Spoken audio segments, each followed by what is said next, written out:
ABP सी voter के सर्वे में छत्तीसगढ़ और राजस्थान के नतीजे जो है वो सामने आ गए हैं और दोनों ही राज्यों में जो है वो कांटे की टक्कर जो है वो देखने को मिल रही है। इस पर हमारे साथ बात करने के लिए मौजूद हैं कांग्रेस के वरिष्ठ नेता सलमान खुर्शीदी।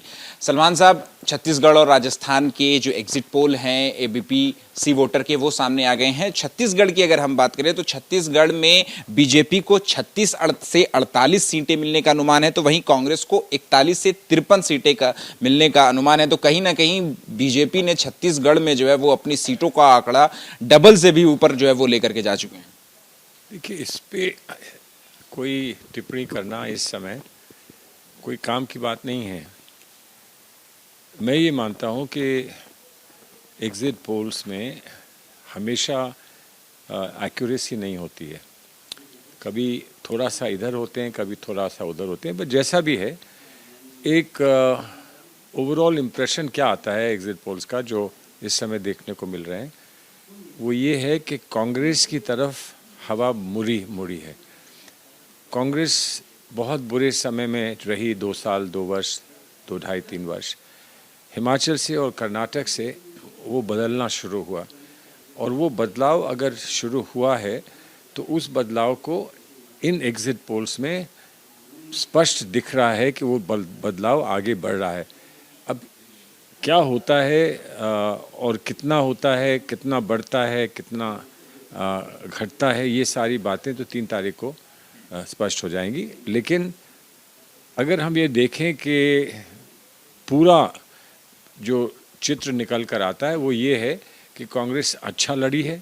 कांग्रेस ने अपनी उपस्थिति दर्ज की है, और जो मूड है कांग्रेस के कार्यकर्ता का, जो हम खुद स्वयं देख कर आए हैं, वो मूड कांग्रेस के कार्यकर्ता का बहुत अच्छा है। तो परिणाम भी अच्छे ही होंगे, ऐसा मैं मानता हूँ। तो आपके लिए तो ये खुशी की बात है कि छत्तीसगढ़ में जो है वो जिस तरीके से आंकड़े बता रहे हैं एग्जिट पोल के, उसमें कांग्रेस को भले ही वो पिछले चुनाव के मुकाबले सीटें कम मिल रही हैं, लेकिन सरकार बनाती हुई दिख रही है। 41 से 53 सीटें जो हैं वो छत्तीसगढ़ में कांग्रेस को मिलती हुई जो है वो सर्वे में दिख रही हैं। जी हाँ, ये यकीनन ये बहुत अच्छी बात है और इसका स्वागत है। लेकिन जहाँ आप ये कहेंगे कि देखिए यहाँ आपको बढ़त मिल रही है, यहाँ सरकार आप बना रहे हैं, फिर आप कुछ और आंकड़े निकालेंगे और कहेंगे लेकिन वहाँ पर आपके लिए थोड़ी समस्या है। तो जो भी है, मैं ये बोल रहा हूँ कि ओवरऑल इस वक्त जो चित्र है वो ये बताता है कि हवा कांग्रेस की तरफ चली है। उस हवा का हमें कितना फायदा हो जाएगा वो 3 तारीख को स्पष्ट हो जाएगा। लेकिन एक चूक की भी हम क्या बात कर सकते हैं कि कांग्रेस से कहीं ना कहीं चूक हुई, क्योंकि पिछले चुनाव की अगर हम बात करें तो छत्तीसगढ़ में बीजेपी को सिर्फ 15 सीटें मिली थी, लेकिन इस बार वो आंकड़ा जो है हमारे सर्वे के हिसाब से 36 से 48 सीटें जो है वो बीजेपी को मिली। तो इस पर मैं कैसे कुछ कह दूं जब तक ये पता ना चले कि कितनी सीटें मिली हैं, कितनी नहीं मिली हैं। पहले से हम बैठ जाएं और कहें कि चूक हो गई, तो कल को आप ये कहेंगे कि आपसे फिर चूक हो गई। वहाँ हम कह रहे थे उनको 15 से 36 पर उनके आंकड़े पहुँचे हैं और वो 15 पर ही रह गए। तो इसलिए मैं ना उनके लिए कुछ कह रहा हूँ ना अपने लिए कुछ कह रहा हूँ। मैं ये कह रहा हूँ कि ओवरऑल जो इम्प्रेशन है वो ये है कि कांग्रेस की हवा अच्छी है। ठीक है, राजस्थान की अगर हम बात करें तो राजस्थान में अशोक गहलोत की सरकार को भी कहीं ना कहीं जो है वो झटका लगा है। एबीपी सी वोटर के सर्वे के हिसाब से बीजेपी को वहां पर 94 से 114 की जो है वो सीटें मिल रही हैं, यानी कि बहुमत का आंकड़ा भी जो है वो अगर हम जो मैक्सिमम नंबर है उसकी हम बात करें तो मिल रही है। वही कांग्रेस की अगर हम बात करें तो 71 से 91 सीटें ही जो है वो कांग्रेस को मिली राजस्थान में। तो कहीं ना कहीं जो है वो बहुमत के आंकड़े से भी नीचे रह जाएगी कांग्रेस। रह जाए, लेकिन वो जब परिणाम आएंगे तब पता चलेगा कि रह गई है। वो कितना आगे बढ़ेंगे, हम कितना घटेंगे, हम आगे बढ़ेंगे नहीं बढ़ेंगे, ये सब स्पष्ट हो जाएगा। लेकिन आप ये मान लीजिए, अगर ये मान लीजिए कि ये आंकड़े जो आज आ रहे हैं राजस्थान के संबंध में, वो आंकड़े वैसे ही हैं जैसे कि 3 तारीख को परिणाम मिलेंगे, ये मान लीजिए, तब भी हमारा परफॉर्मेंस है वो अच्छा है। हमारा परफॉर्मेंस अगर हम 2-4 सीटों से पीछे रह जाते हैं तो वह एक अच्छा परफॉर्मेंस मारा जाएगा।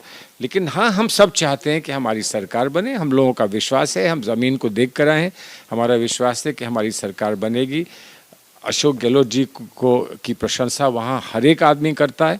हर एक मानता है कि उन्होंने दूरगामी जो स्कीम्स राजस्थान को दी हैं उससे बढ़कर कोई दे नहीं सकता।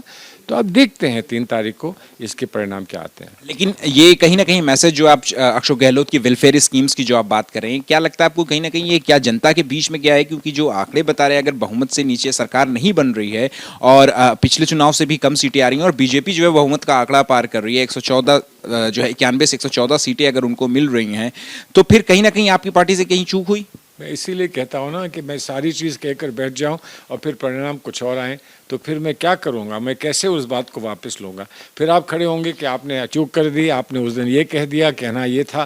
तो रुक जाइए 3 तारीख तक। मैं आपसे ये कह रहा हूँ कि ओवरऑल जो परिणाम है वो अच्छे लग रहे हैं। अच्छे परिणाम हमको कितनी सरकारें बनाकर देते हैं ये 3 तारीख को स्पष्ट हो जाएगा। आखिरी सवाल है कि आपकी पार्टी का अगर इंटरनल सर्वे की बात करें तो दोनों छत्तीसगढ़ और राजस्थान की बात करें तो आपके हिसाब से क्या दोनों राज्यों के नतीजे होंगे? देखिए, जो जितनी मुझे फीडबैक मिला है, जितनी मेरी जानकारी है, उससे बड़ा स्पष्ट है कि कांटे की लड़ाई हुई राजस्थान में, कांटे की लड़ाई हुई, लेकिन हमारी सरकार स्पष्ट बनेगी।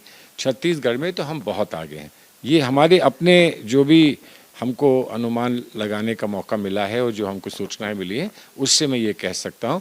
तो अगर इन सब चीज़ों को एक साथ ले लें तो हम 4 जगह पर सरकार बना रहे हैं। कौन कौन से 4 है? 4 ही सीटें हैं और कौन सी मिजोरम में कहेंगे। ठीक है, शुक्रिया बात करने के लिए। तो देखिए, ये हैं सुलेमान खुर्शीद, जिनका साफ तौर पे कहना है कि छत्तीसगढ़ और राजस्थान की अगर हम बात करें तो वहां पर कांटे की टक्कर जरूर है, लेकिन जिस तरीके से कांग्रेस ने लड़ाई लड़ी है वैसा ही जो है वो आश्वस्त हैं कि 3 तारीख के नतीजे जो होंगे वहां पर इन दोनों राज्यों में सरकार बनती हुई कांग्रेस की दिखाई दे रही है। कैमरा पर्सन प्रशांत कुमार के साथ अहमद बिलाल, एबीपी न्यूज, दिल्ली।